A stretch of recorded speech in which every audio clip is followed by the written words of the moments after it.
Greetings, Andy Johnson, Minnesota State University. My students have asked unto me this week, how do we get students to write? How do we motivate them? What do we do if students just don't want to write?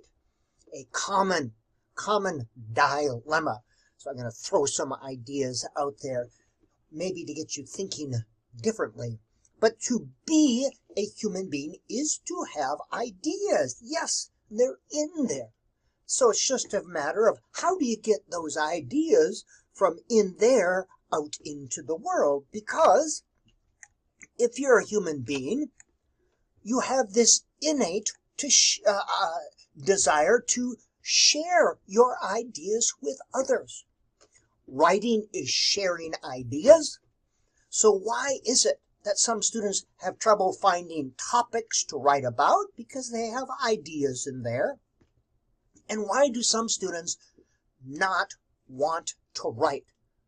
To not want to write and share is not a natural human condition. So let's take a look at that, shall we? Let's take a look at motivation. All right, team, let's go out there and really fail like we've never failed before. Think about that. Nobody wants to fail or to do poorly. Everyone wants to do well. Value expectancy theory says that value times expectation equals motivation. If you value the activity and you expect to be successful, you are motivated. If you value the activity and don't expect to succeed, you won't be motivated. Or if you don't value the activity, even though you expect to succeed, you won't be motivated. Value expectancy motivation. That helps us understand about writing a little bit. If writing is an experience in failure or inadequacy, of course, students aren't going to be hopping up and down ready to write every day. Oh boy, I get to fail and show what a bad writer I am. If writing for students is always responding to a teacher prompt or idea, of course they won't know how to find their own writing topics. They haven't had practice. If students are always asked to write about stuff of which they have no interest, of course they won't want to write. And think about it in our adult lives. When we have to write something we don't want to write about, how hard that is to get ideas on the page. If students are always told how ideas must be expressed, if the focus is on form, of course they'll have little motivation to write. Now, this does not mean there aren't places to work on form, but we're teaching students how to write, and there's 5 parts to writing. But part of it is to get those ideas out first. Then we can work on shaping the ideas and putting them into various forms. Now, Maslow's hierarchy of motivation, it's not a hierarchy of needs. His was a theory of motivation. What motivates people? And as the motivation to address deficit decreases, the motivation to address growth needs increases. Meaning that these are cognitive needs, the need to understand, the need to express yourselves, self-actualization, understanding yourself and your full potential. These are all things that occur during the writing process. But oftentimes students are motivated by esteem needs. They don't want to look stupid, or they don't want to be rejected by their peers, or psychological safety. So of course they're not going to be motivated to be up here when they're still down there. By the way, in your classrooms, when you see a student misbehaving, instead of just looking at the behavior, always think, what is the motivation behind that behavior?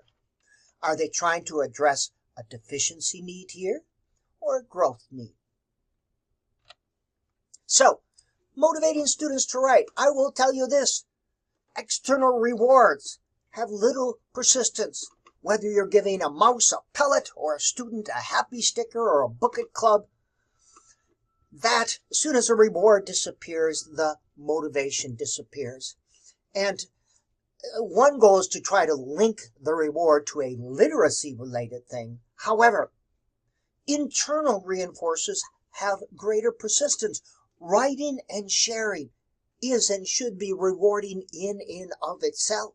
So the question is not how do you motivate students to write and share, because that's a natural inclination, but how do you create the conditions where writing and sharing is motivating? How do you create those natural conditions? And let me give you some ideas here. Now, in the educational world, time operates a little bit differently. Think about 180 days, average school day, 7 hours a day. That would be 1,260 hours in a year. If you had 90 days for literacy, you would have 270 hours. If you had 60 minutes a day for writing, that would be 5 hours a week, 180 hours a year. And I would love if there were 60 minutes set aside for writing, but I doubt that's the case. 30 minutes a day would be lovely. That would be 2.5 hours a week for writing. That would be the absolute minimum. That would be 90 hours a year spent in writing and writing practice. Now, as you think of that spread over 180 days, think of the kinds of things that are done in those 90 hours. And how many of those things promotes self-efficacy, I can do it, or a love of writing, I want to do it, this is enjoyable. Think about value expectancy theory again. Time operates differently. There is allocated time, that's the time allocated for instruction. Off-task time, students doing things unrelated to the lesson purpose or objective. And of course, there is some of that, when you transition between this and that, you expect there should be some off-task time. Students shouldn't be sitting paying attention to you all the time. You need those pause and process times. There is time on task when students are actively engaged in learning activities. That is a physical behavior where you see them doing something, and that's kind of good. But academic engagement time is the best. That's when you find that zone of proximal development just above their independent level where they can complete the task with a little bit of scaffolding. They're cognitively engaged and engaged in the activity within their zone of proximal development. That is good. But the best of all possible types of time in a classroom is what's called flow state time, where the students are completely absorbed and focused. And in flow state time, you don't have to manage behavior. You don't have to have rewards or punishments or manipulate and control. Let me explain. Abraham Maslow called this peak experience. Csikszentmihalyi calls this the flow state, where you're in this experience, in this state, and athletes and artists experience it, where time becomes distorted, where you're fully engaged at your peak capacities. That happens, flow state time, where children can be absorbed for a very long time if they're engaged in looking at a caterpillar or playing or do something that they want to do. The teacher disappears when this happens in flow state time in the classroom. But with a skills-based approach to writing, flow state time never happens. Still, children don't find that state of enjoyment, of total absorption. And yes, I have seen that in the classroom. It can happen in flow state time. Absolutely. But following the program, curriculum, scope, or sequence with fidelity, one size fits all, kills the flow state. One size fits only a very few. And magic teachers don't follow programs with fidelity. They follow students, their students, with fidelity. That is the magic, the ultimate teacher. So, go into a skills-based classroom that has a skills based approach to teaching writing uses a lot of direct instruction to teach specific writing skills in a specific order, grammar, punctuation. And I'll ask you, where is the joy? How much joy do you see taking place there? And what kind of time do you see in that classroom? Off-task time, time on task, academic engagement time, and flow state time. How much flow state time do you see occurring in that direct instruction classroom? Create a pie chart in your head in that structured classroom. How much time is spent in teacher talk, writing, social interaction around writing, and joy? And how much authentic writing behavior do you see taking place? The type of behavior that real writers use. You can't direct instruction your way to good writing or good writers. That doesn't mean we don't use direct instruction for teaching sub-skills, but if that's all you're doing, you are not going to develop writers who are able to write to their full writing potential. Now, go to a writer's workshop and I'll ask you the same question. Create that same pie chart and let me know what you see. What types of activities do you see taking place? So, conditions. There has to be some conditions for sharing. The students have to trust you if they are going to share, and this doesn't come automatically. They have to trust that you won't reject their idea, that you value what they have to say, and that you're not going to evaluate the idea. If they have this neat thing they're expressing and then you say, oh, but you forgot to indent the paragraphs, you're not evaluating the idea. Don't expect them to want to write if they can't trust you with what is most precious to them, their thinking, their ideas, their experience. You have to create choice. Not all the time, but some of the time, not none of the time. Choice of what to write about, choice about writing form, and choice to throw things away if they're not working, to discard the things that grow cold. By the way, choice of form, the form that writing takes. Once you understand the process of writing, teaching the form is very easy. You can do a bunch of creative and silly writing and grasp the process of creating and shaping and revising ideas. And if you understand that process, it's easily transferred to more authentic, professional types of writing. So, finding writing topics, and that is the key. Once students know they're going to write every day, they start thinking when they're outside of class about what they're going to write. But if students are not used to writing or not used to having their own ideas, you can't expect them to magically turn on this writing motivation. It takes time to develop the ability to choose and to generate writing topics. So some strategies, some simple strategies. Ask questions, whether you're working individually or in large group. What's going on in your life? What are you thinking about? What do you want to tell someone? What's something you've noticed? What did you do yesterday? Sometimes, okay, get this idea. All right, get that down in paper. I want to hear about it. So ask them questions, and they want to tell you, and you say, okay, let's get that on paper so you can share with your friend.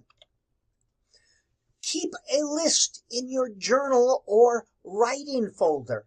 Things you noticed, interesting, important events. So if they run out of ideas, they go to the front cover and they simply look at that list. And they keep adding to that list of interesting or important things they may want to write about.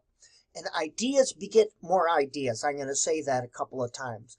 The brain automatically connects and makes associations. So when you hear an idea, you automatically think of related things. Generate a list of writing topics, all right? Keep a list of possible writing topics. Again, ideas always connect to other ideas. Brainstorming before a class begins. I tried this yesterday and it works pretty good. Ask the class to share what they want to write about and actually write the ideas on the board. And as they see ideas, the brain naturally connects and associates. Students get ideas. Brainstorming. Public posting. Keep a place in the classroom. It could be on a bulletin board. Have a marker and a pencil and keep a list of things to write about. Students can just write down some ideas and you'll have this list of writing topics or things to write about. I'm going to write about my football game. I'm going to write about the play I did. I'm going to write about going here or there. All right? Ideas beget more ideas. Make this public. Categories. This is a fun one. Can be done individually, or again, keep a public posting. Have some categories. And again, they write ideas related to each one. And this is fun, and you can use some or all or none of these categories. Ideas beget more ideas. Public posting or in their own journal or writing folder. Prime the pump is when the teacher reads a short story or excerpt, and ideally this is one that the teacher has written him or herself. Teachers of writing must write. Then ask students, I'm going to read a story about, and I want you to keep track. What does it make you think about? Tell us what you're thinking. And afterwards you say, okay, what did that make you think about?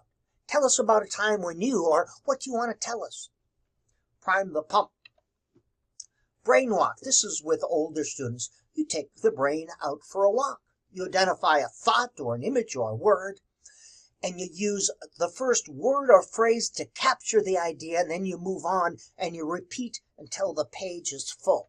For example, brain walk, someone gave me the name of balloon. The first thing I thought of was circus, and then when the circus came to Grantsburg, and the fairground and fairs, and when the animal barn burned down and playing the carnival games. The first thing that popped in my mind, I wrote it down, and I got a page full of gravel, but out of this page full of gravel, there's about 3 or 4 real nuggets that I could pull out of here for my stories. That's a brain walk, and I would say starting in 2nd or 3rd grade, I would do this. Power write. This is a little different than the free write. Again, you start with your idea, and you write or draw the first word that pops in your mind, and you keep the pencil moving for 3 minutes, or 2 and 1 minutes. And you write the first thing. You just keep writing. And if you don't know what to say, you just write pencil, pencil, pencil. And you create a pile of gravel. And again, there's always a couple of writing nuggets that appears. Here's my power write. My dog, Mickey, best dog ever. Everyone thinks their dog is cute. Is there an ugly dog? Had a neighbor who had a fat, furry potato. Sweet potato is not a potato. You get the idea. Out of this pile of garbage, I had some really great nuggets, and this was a 3-minute power write that I did. And of course, reading. When I am writing professionally, I always start the day by reading an article or a book or something. Expository text, stories. It just gets the ideas flowing. And sometimes you have to write to see what it is that you want to say. And I tried this yesterday with my undergrads. Write for 5 minutes. If you have nothing to say, you say, I have nothing to say. But ideas always come. Sometimes you have to write to see exactly what it is that you have to say. Sometimes you do have to use teacher prompts, but the goal is to become prompt-free. Your goal is not to have to use them. They're temporary devices, kind of like those little skinny flat tires, temporary to get you to the gas station or wherever. They should be specific, universal, and open-ended that anyone can respond to. And again, there may be times and places, but keep it limited. It makes it harder for students to learn to write or develop their own writing topics. Writing is easy if you teach the process and if students are allowed to say what they want to say in a way they want to say it. And if they're able to choose the writing topics. Writing is easy.